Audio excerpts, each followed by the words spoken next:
né? Depois de reconhecer a existência de vida extraterrestre, a NASA resolveu preparar astronautas para se comunicar com alienígenas. Os detalhes com a correspondente Laís Duarte.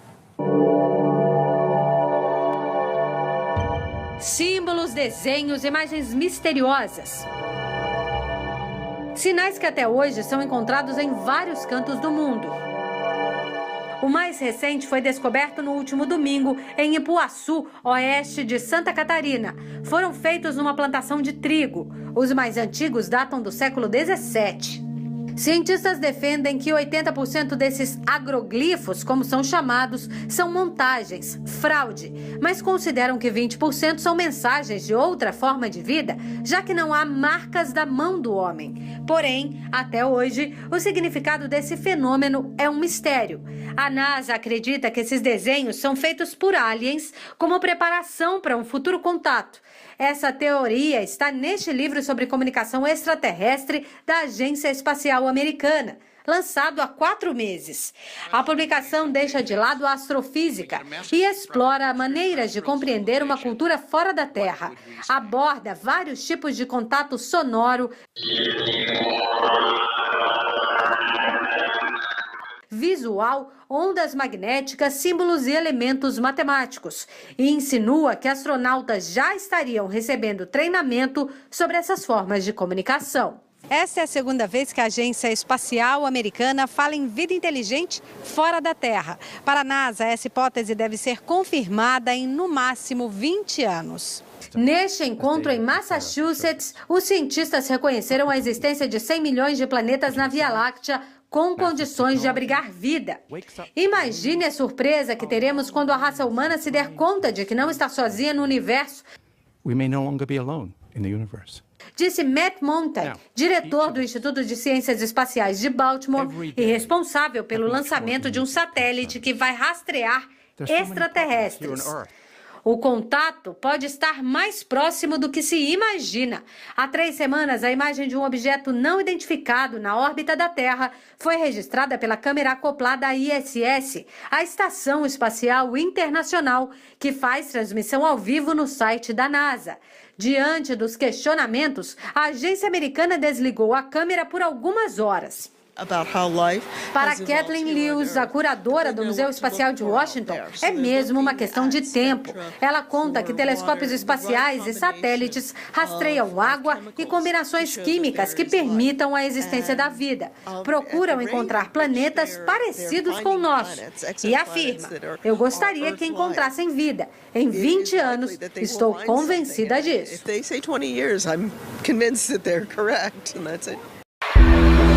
Chegou a hora da nossa reportagem especial.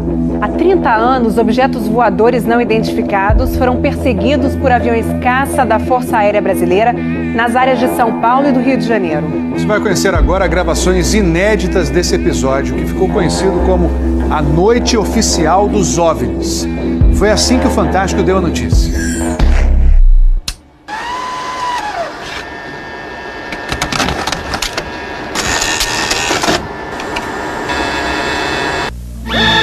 Esta semana, altas autoridades militares do Brasil admitiram publicamente pela primeira vez ter visto objetos voadores não identificados, os OVNIs. O próprio ministro da Aeronáutica, Brigadeiro Moreira Lima, deu entrevista para informar que pilotos das bases de Santa Cruz, no Rio de Janeiro, e de Anápolis, em Goiás, chegaram até a perseguir e a ser perseguidos pelos objetos voadores não identificados na região de São José dos Campos, sobre o Vale do Paraíba, e trechos do estado do Rio de Janeiro. Eram 21 OVNIs, segundo os militares, que ficaram mais de 3 horas sobrevoando o território brasileiro na noite de segunda e madrugada de terça-feira. Toda vez que é detectado algum objeto não identificado, evidentemente há um processo bastante eficiente de verificar se foi alguma aeronave que está voando sem um plano de voo aprovado, etc. Mas quando se comprova que é algo diferente, as aeronaves então são acionadas.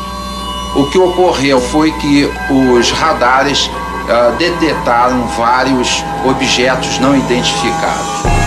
Veja agora, minuto a minuto, o que aconteceu naquele 19 de maio. Às 8h30 da noite, um ponto luminoso é avistado pelo controlador de tráfego aéreo na torre do aeroporto de São José dos Campos, São Paulo. Um avião Xingu da Embraer se aproxima para pouso e o controlador pergunta ao comandante: "Você está vendo o ponto luminoso?" O Xingu confirma o avistamento, muda a rota e tenta se aproximar do OVNI. Quem estava no comando do avião era o coronel Osiris Silva, que voltava de Brasília depois de tomar posse como presidente da Petrobras. Eu vi um objeto luminoso no espaço, parecia um astro normal.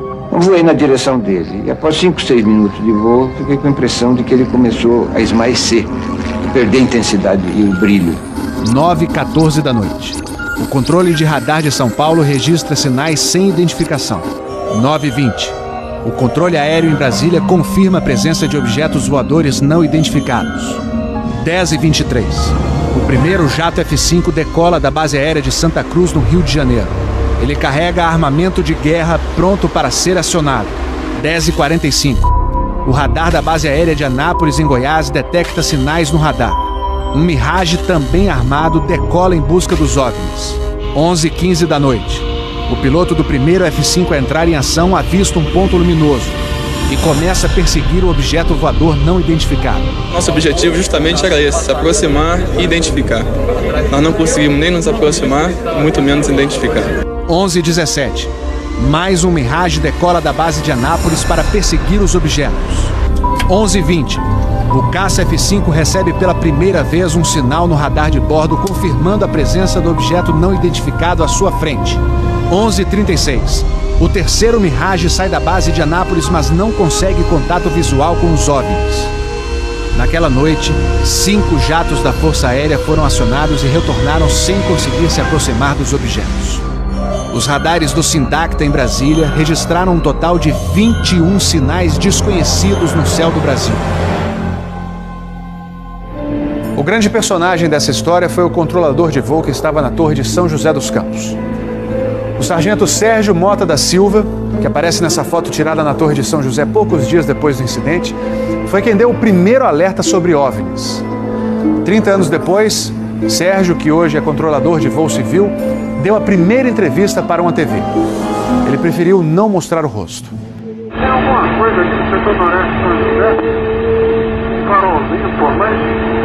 Eu tô olhando bem, o bicho tá parado. Tem toque de guerra, nem vai pra esquerda nem pra direita, tá paradinho lá. Tô olhando, não é estrela não, é um farol.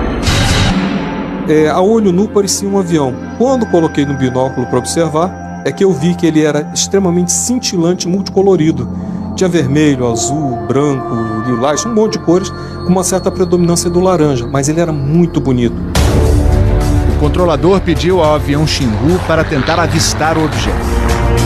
Eu expliquei a ele onde estava o objeto, pedi a ele que se ele tivesse avistamento, ele me informasse. Você tem maneira com ele à vista? Assim, nós temos a ponta vista. Esse bem visível, poderia descrevê-lo? É uma estrela grande. Estrela grande e bem vermelha. Entendido, grande e bem vermelha.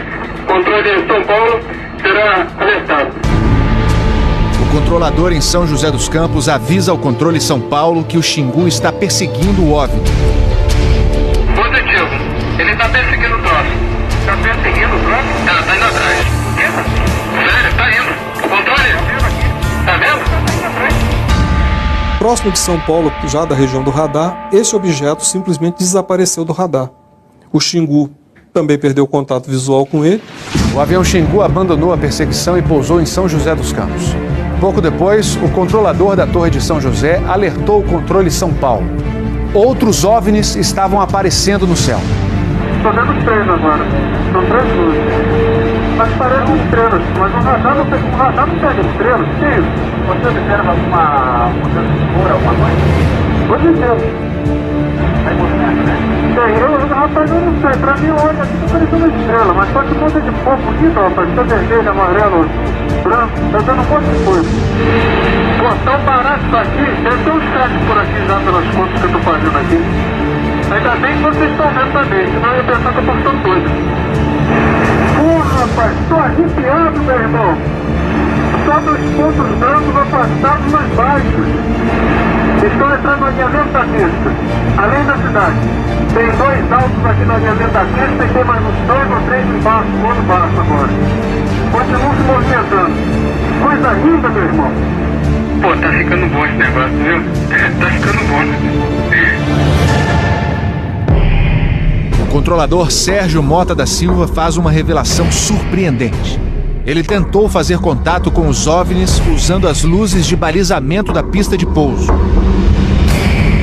Se eu aumentava o brilho do balizamento das luzes do balizamento, aliás, eles se afastavam. E se eu diminuía a intensidade das luzes do balizamento, eles se aproximavam. Pareciam responder de modo inteligente aos sinais que eu fazia com as luzes da pista de pouso e decolagem. O controlador Sérgio fala com o controle aéreo em Brasília. Fala, Brasília. Brasília? Boa noite, bem-vindo ao Festival dos Discos Voadores. Tá uma loucura isso aqui, cara. Pô, os que eu pude ver mudavam de cor o tempo todo. Vermelho, amarelo, azul, lilás, aquele festival de cores. As ocorrências terminaram já perto do nascer do dia, lá pelas 4 e pouco, 5 horas da manhã. Os últimos objetos foram vistos. Como é que tá a situação aí? Pô, rapaz, isso aqui foi um festival. E agora, como é que tá? Agora eu não sei o que é mais não. Você não informa nada. Positivo. Mas você não sabe nada. Positivo. O Fantástico também teve acesso às gravações das conversas entre os pilotos e a defesa aérea. Um desses pilotos era o capitão Armindo de Souza Viriato. Veja agora como foi que ele perseguiu um OVNI com armamento pronto para ser usado. Eu estou em contato. Confirma? Estou em contato. Prossiga nesse contato, caçador. Caçador passando a rojão. Caçador passando a rojão. No código dos pilotos, isso quer dizer que o caçador, o avião caça, entrou na situação rojão. O míssil está pronto para disparar. Prossiga nesse contato. Tem Judite agora. Judite significa que o alvo está no radar. Ou seja, o piloto pode atirar se for autorizado pela defesa aérea. Mas neste momento, o alvo se afasta em alta velocidade. Está aumentando. Aumentando a distância, confirma. Afirmativo. A distância está aumentando de novo aqui. Aumentando rápido, né? Comportamento muito estranho. O capitão Viriato falou sobre a incrível velocidade dos OVNIs numa entrevista ao Fantástico. Essa aceleração, o radar de Brasília chegou a pegar na época de defesa aérea, deu aproximadamente Mach 15. Isso aí daria em torno de 15 mil km por hora. 15 mil quilômetros por hora é uma velocidade muito acima dos jatos mais rápidos do mundo, que chegam no máximo a 4 mil quilômetros por hora. Um documento confidencial do Comando de Defesa Aérea de junho de 1986 concluiu: os objetos produziram ecos nos radares do sistema de defesa e também nos jatos que perseguiram os OVNIs. Houve contato visual dos pilotos. Os objetos atingiram velocidades supersônicas e mostraram capacidade de acelerar e desacelerar de modo brusco. E a principal conclusão do relatório: os fenômenos são sólidos e refletem inteligência pela capacidade de acompanhar e manter distância dos observadores, como também voar informação. Não foi possível identificar a origem dos objetos. Foram esses 2 ufólogos, pesquisadores de OVNIs, que conseguiram no Arquivo Nacional em Brasília a liberação gratuita dessas gravações. O fenômeno OVNI é real, existe, e o governo sabe disso, as Forças Armadas sabem disso. Essa documentação sendo exposta para o público permite que as pessoas entendam que isso não é brincadeira. Não tem como a gente falar que seriam naves extraterrestres, né? Eram objetos voadores não identificados. Não podemos dar qual a procedência deles, qual a origem. É alguma coisa inexplicável do nosso ponto de vista tecnológico à época e mesmo ainda hoje.